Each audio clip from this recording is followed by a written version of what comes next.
तालमीमध्ये कधी महिला येत नव्हत्या, कुठल्याच तालमीमध्ये महिला या जाईत नव्हत्या.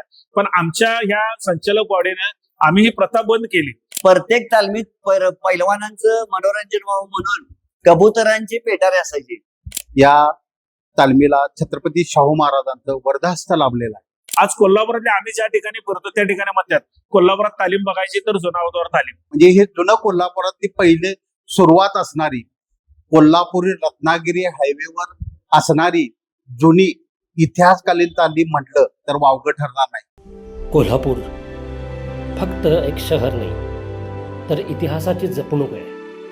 इथं प्रत्येक गल्लीत इतिहास दडलाय. 1838 साली या मातीत उभी राहिली एक तालीम, जी फक्त एक व्यायामशाळा नव्हती. ती होती स्वातंत्र्य लढ्याची साक्षीदार. ती होती समाजाला एकत्र ठेवणारी ताकद आणि आजही कोल्हापूरच्या अस्मितेचं जिवंत प्रतीक. तर चला आज जाणून घेऊया या 185 वर्ष जुन्या ऐतिहासिक जुना बुधवार पेठ तालमीचा एक अद्भुत आणि प्रेरणादायी प्रवास. माझं नाव रणजित मारुती शिंदे, विद्यमान अध्यक्ष जुनावदार तालीम मंडळ. जुनावदार तालीम मंडळाची स्थापना 1838 साली झाली असून आता साधारणपणे ती 186 वर्षात पदार्पण करत आहे. या तालमीला बराच मोठा इतिहास आहे. या तालमीला छत्रपती शाहू महाराजांचं वरदहस्त लाभलेलं आहे. 1838 ला स्थापना झाली आणि जे बंड झालं 1857चं ते त्यानंतर झालं. तालीम संस्थेमध्ये बरेच क्रांतिकारक राहायला होते त्यावेळेला, म्हणजे पत्री सरकार, नाना पाटील वगैरे अशा बरेच. परत तसेच संयुक्त महाराष्ट्र चळवळ झाली त्यावेळी शंकरराव तोरसकर त्या पहिला हुतात्मा ह्या कोल्हापुरातनं झाला निर्माण. बुधवारपेठ ही कला, क्रीडा, शिक्षण यात अग्रेसर आहे. म्हणजे हे जुनं कोल्हापुरातली पहिले सुरुवात असणारी कोल्हापुरी रत्नागिरी हायवेवर असणारी जुनी इतिहासकालीन तालीम म्हटलं तर वावगं ठरणार नाही. या तालमीला बराच इतिहास आहे. खेळाडू सुद्धा आमच्याकडे बरेच नावाजलेले आहेत. फुटबॉल प्लेअर म्हणजे छत्रपती शाहू महाराजांच्या काळामध्ये खळदकर नावाचे एक आमच्याकडे प्लेअर होते, ते म्हणजे त्यावेळेला ते फुटबॉल खेळलेले होते. परत या तालमीची जे परिसर आहे तो सर्व धर्मसमभाव आहे. तालमीच्या पश्चिमेला मुस्लिम समाज, फकीर समाज आणि पूर्वेला हरिजन समाज, बुरुड समाज, परीड गल्ली ह्या सर्व असणारे जुनावदार पेठेत की जी जडणघडण आहे ती सर्व धर्मसमभावाची आहे. प्रत्येक जातीच्या या ठिकाणी गल्ल्या आहेत आणि त्यामुळं इथं कुठल्याही कधीही वादंग किंवा काय जरी झालं तर इथं जातीय दंगली कधी किंवा काय होत नाही. इथं सांगण्याचं मला आवर्जून वाटतंय की छत्रपती शाहू महाराजांनी या पेठेतील सुपुत्र दत्तोबा दळवी, त्यावेळी शाहू महाराजांच्याकडे ते चित्रकार म्हणून होते, त्यांचा आणि इतका संबंध आणि ते चित्रकलेमध्ये एकदम आर्टिस्ट असल्यामुळं त्यांचा घनिष्ठ संबंध शाहू महाराजांशी झाला.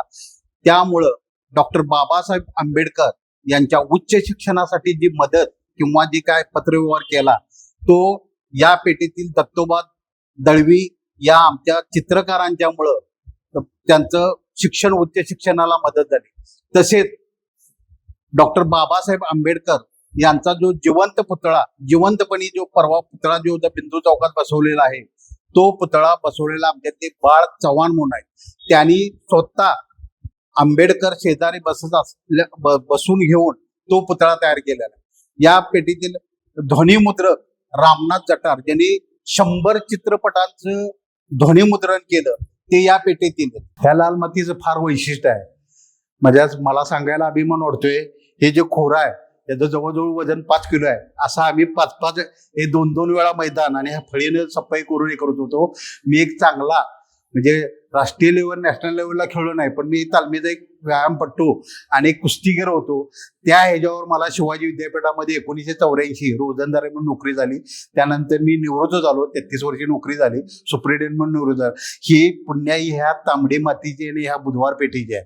ह्या तालमीचं जे इलिव्हेशनचं जे काम आहे ते आमच्या भागातीलच आर्किटेक्चर किशोर पाटील यांनी मोफत केलं आणि ज्या शिल्प बसवलेलं आहे यासाठी दळवी इन्स्टिट्यूटचे आता सध्याचे विद्यमान डायरेक्टर अजय दळवी यांनी सहकार्य केले.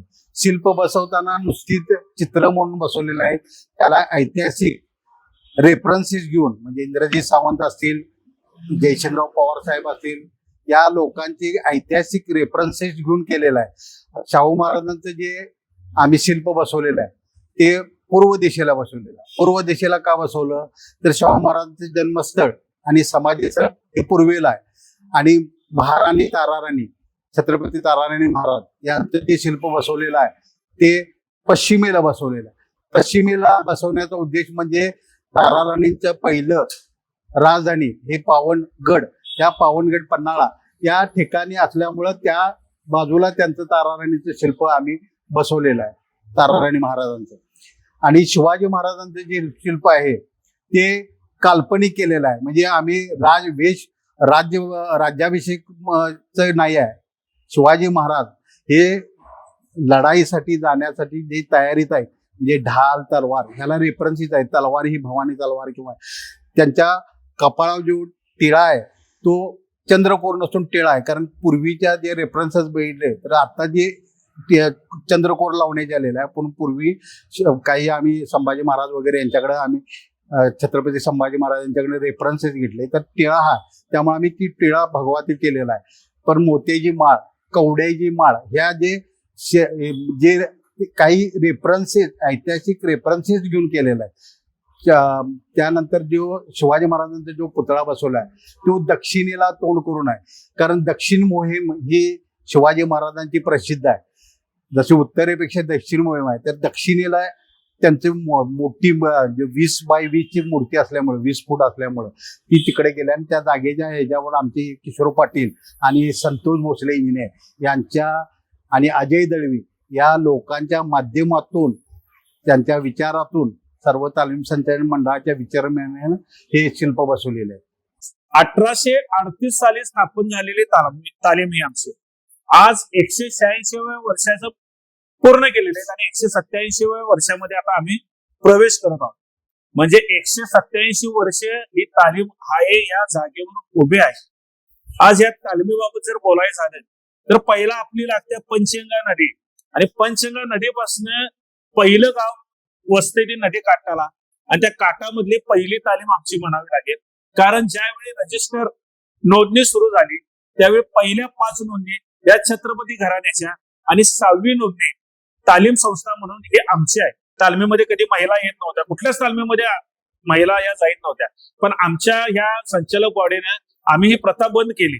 आम्ही डायरेक्ट ठरवलं की आपल्या बरोबरीनं महिला उभारले पाहिजे, म्हणून महिलांना प्राधान्य म्हणून आपण हा हॉल बांधला आणि या हॉल चालू केला आणि यामध्ये कार्यक्रम सांस्कृतिक घ्यायला चालू केले. त्यामध्ये लग्न, बारशी, जावळ, वाढदिवस सर्व कार्यक्रमाला या ठिकाणी महिला आवर्जून येतात. तरुण पिढी 10वी 12वी पास झालेला आहे, त्यांच्यासाठी आम्ही या ठिकाणी MPSCचं केंद्र उघडत आहोत, अभ्यासिका करत आहोत, म्हणजे तरुण पिढीला चाल दिली पाहिजे.